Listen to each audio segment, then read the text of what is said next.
Ang kalikasan ay mahalaga sa ating buhay. Isa sa mga simpleng paraan para mapangalagaan natin ito ay ang pagtatanim ng mga puno. Ben, bakit mahalaga ang pagtatanim ng puno? Ang mga puno ay mahalaga dahil ito ay nagbibigay ng malinis na hangin, lilim, at tirahan ng mga hayop. Ito din ay nagpapaiwas sa pagbaha at pagguho ng lupa.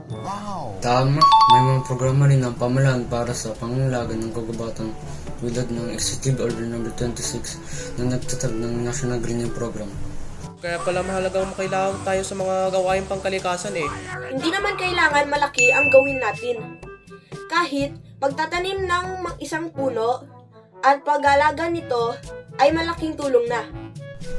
Tara, simulan na natin. Magtanim tayo at hikayatin din ang iba pangangalaga ng kalikasan.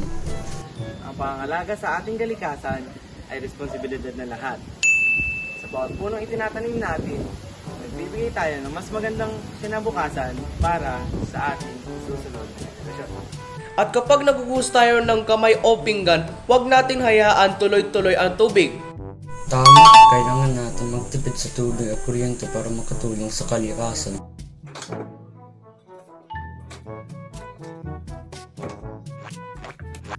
At huwag nating kalimutan ang pagtatapon at paghiwalay ng basura. Kahit sa bahay lang, marami na tayong magagawa para mapangalagaan ang kalikasan. Ako nga pala si Kuya Bubbles. If you want to learn more about science, animals, and everything dito sa mundo, just follow me. And this, what I discovered.